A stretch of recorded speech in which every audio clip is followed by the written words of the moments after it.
ख्रिस्तार्पणमस्तु. पुन्हा एकदा प्रभू येशू ख्रिस्ताच्या नावामध्ये आपण सगळे एकत्र आलो आहोत. प्राणो, देवाचं वचन अद्भुत आहे आणि या वचनाची उकल, याचं प्रकाशन आणि प्रकटीकरण हे सर्वार्थाने आपल्याला समृद्ध आणि आनंदी करणारं असतं. प्रत्येक वेळेस आपण वचन ऐकतो, वचन वाचतो, त्यावेळेस आपल्याला एक नवीन अनुभव, एक नवीन प्रकाशन प्राप्त होतं आणि या प्रकाशनामुळे, देवाच्या अद्भुत प्रकाशनामुळे तुमची आणि माझी मने देवाच्या आनंदाने, प्रकाशाने उजळून निघतात. पुन्हा एक असाच अनुभव घेण्यासाठी आपण एकत्र आलो आहोत. आज आपण एका वचनावर मनन करणार आहोत, जे वचन आपल्याला होशेच्या पुस्तकामधून मिळतं.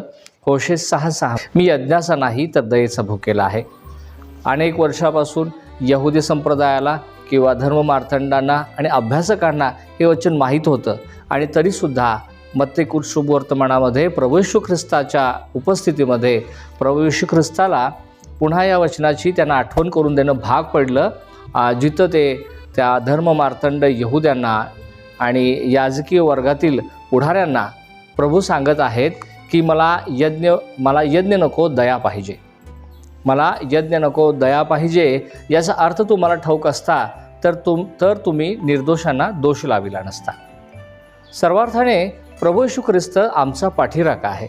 जे म्हणून अज्ञानी आहेत, अल्पशिक्षित आहेत, की जे नवखे आहेत, कदाचित त्यांना धर्माचा एवढा मोठा अभ्यास नाही, पण त्या सगळ्यांसाठी देव स्वतः प्रभू येशू ख्रिस्त खूप उत्सुक आहे आणि त्याच्या भक्तावर कुणी आरोप लावलेले देवाला आवडत नाही. आणि म्हणून कोणावरही दोष लावणे प्रभू येशू ख्रिस्ताला कधीच आवडलं नाही. प्रियानो, तुम्ही आणि मी सुद्धा आपल्या जीवनामध्ये कधी कुणावर दोष लावू नये, हे आपल्यासाठी चांगलं आहे.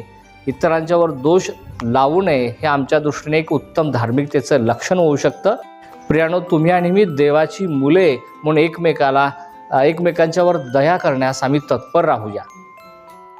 मत्तेकृत शुभवर्तमानामध्ये 9व्या आणि 12व्या अध्यायामध्ये पुन्हा एकदा प्रभू येशू ख्रिस्ताने, परमेश्वराने या वचनांचा उल्लेख केलेला आहे आणि यहुद्यांना जे आरोप करतायत त्याच्या भक्तांवर, त्याच्या लोकांवर, त्यांना तो ठणकावून सांगत आहे. आणि याचबरोबर आपल्या लोकांची बाजू मांडत असताना, आपल्या शिष्यांची बाजू मांडत असताना त्या धर्ममार्तंडांना या गोष्टीची स्पष्ट कल्पना देत आहे की बाह्यातकारी यहुदी तो यहुदी नव्हे आणि देहाची सुंता ती सुंता नव्हे, तर अंतरी यहुदी तो यहुदी आणि अंतःकरणाची सुंता ती सुंता, म्हणजे अंतःकरणाची शुद्धी ती शुद्धी. तुम्ही आणि मी ख्रिस्ती आहोत, प्रभू येशूचे पाईक आहोत. आपण प्रभू येशू ख्रिस्ताला सर्वार्थाने आपल्या जीवनाचा प्रभू म्हणून स्वीकारलेला आहे आणि आपण त्याच्या मार्गामध्ये चालत आहोत. त्याची कृपा आणि दया प्राप्त करण्याच्या दृष्टीने आपण प्रयत्न करत आहोत.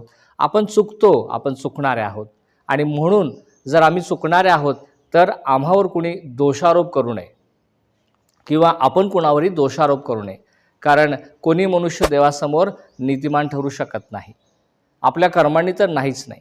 त्यामुळे यज्ञाचा जिथं विषय येतो तर तिथं माणसाच्या बाह्यातकारी धार्मिक विधीचं ते लक्षण आहे. तिथं कर्मकांडाचा उल्लेख आहे.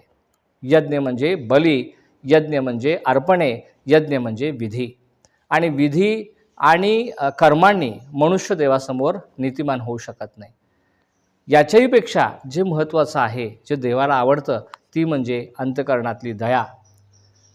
दया हा सर्वार्थाने देवाचा गुण आहे. देवच दया करणारा आहे. त्यामुळे तुमच्या माझ्यामध्ये देवाचा हा उत्तम गुण असावा, ही देवाच्या पुत्राची इच्छा आहे. त्यामुळे तुम्ही आम्ही न्याय करणारे, आरोप करणारे नाही, तर आम्ही इतरांच्या प्रती दयाभाव दाखवणारे व्हायला हवे. आणि दया हे आमच्या आध्यात्मिक वाढीचं, परिपक्वतेचं लक्षण आहे. हा देवाचा गुण आहे. मोशेच्या द्वारे आम्हाला नियमशास्त्र मिळालं, पण दया आणि सत्य आम्हाला येशू ख्रिस्ताच्या द्वारे मिळालं. त्यामुळे दया हा सर्वार्थाने दैवी गुण आहे, ज्याचा आम्ही पाठपुरावा आमच्या जीवनात करावा. आपण विधी आणि कर्मकांडांच्या मागे न लागता आपण आत्मिक वाढीच्या दृष्टीने प्रयत्न करणे, आपण आत्मभान, आत्मज्ञान आणि खरी भक्ती आणि श्रद्धा, अंतःकरणाची शुद्धता, पवित्रता, या गोष्टीचा आपण ध्यास घ्यावा आणि खऱ्या अर्थाने आपल्या अंतःकरणामध्ये दयेचा प्रकाशू द्यावा.